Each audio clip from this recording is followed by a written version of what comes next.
skip langkah Golkar comeback sebagai leader.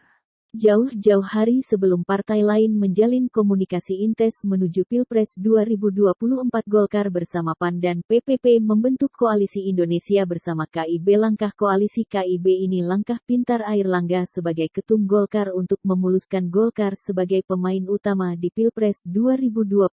Pilpres 2024 ini, peluang Golkar untuk bisa mengusung kader Golkar sendiri menjadi orang nomor satu kembali di negeri ini setelah dua pemilu sebelumnya tertutup oleh dua nama besar Jokowi dan Prabowo, yang didukung baik publik maupun kekuatan politik di belakangnya. Pengalaman Golkar di kancah politik sebagai sebuah partai politik sangatlah matang, mengalami pasang surut di setiap Pilpres. Di awal era reformasi yang mengakhiri masa Orde Baru adalah fase di mana Golkar banyak dinilai bakal tenggelam di kancah politik Indonesia. Di era reformasi sentimen publik terhadap Partai Golkar sangatlah besar, karena partai inilah suksesi Orde Baru memerintah Indonesia melalui Soeharto selama 32 tahun.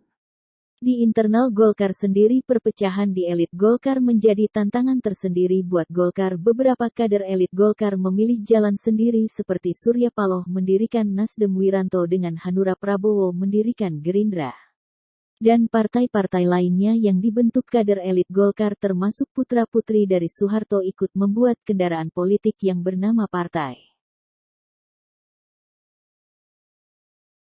Golkar dinilai berhasil menghilangkan bayang-bayang Orde Baru dan nama besar Soeharto dengan semangat perubahan yang justru lebih digaungkan partai lain. Adaptasi Golkar membaur dengan euforia partai-partai baru yang menikmati kebebasan sikap politik di era reformasi tetap memainkan peran penting, terbukti dengan terpilihnya Yusuf Kala yang notabene-nya kader dan mantan ketum Golkar menjadi cawapres SBY dari Demokrat dan kembali dipilih PDIP dan partai pendukung lainnya mewakili Jokowi menjadi cawapres dalam Pilpres 2014. Peran kader Golkar dalam lingkaran pemerintah ini sangatlah penting. Membangkitkan kepercayaan publik terhadap Partai Golkar terbukti dengan elektabilitas Golkar yang cenderung stabil bahkan mengalami peningkatan yang signifikan. Di parlemen hingga saat ini Golkar mampu menempatkan wakilnya di lembaga legislatif 02 terbanyak di bawah PDIP.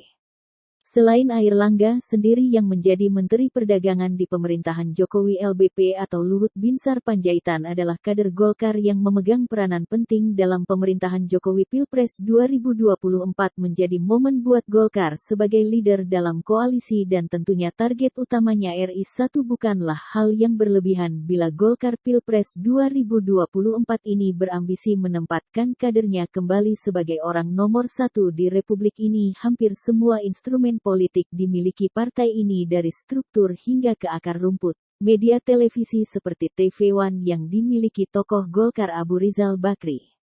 Lingkaran oligarki yang tentunya mendukung secara finansial. Jika Airlangga yang dimajukan sebagai capres tentunya butuh sosok cawapres yang bisa mengangkat elektabilitas Airlangga itu sendiri.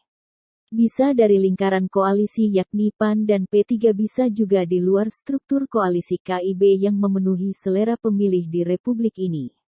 Koalisi sudah terbentuk, kita tunggu saja apakah KIB ini solid sampai di pintu pendaftaran Pilpres 2024. Jika Airlangga maju, siapakah cawapres yang mendampinginya? Kita tunggu saja dinamika selanjutnya.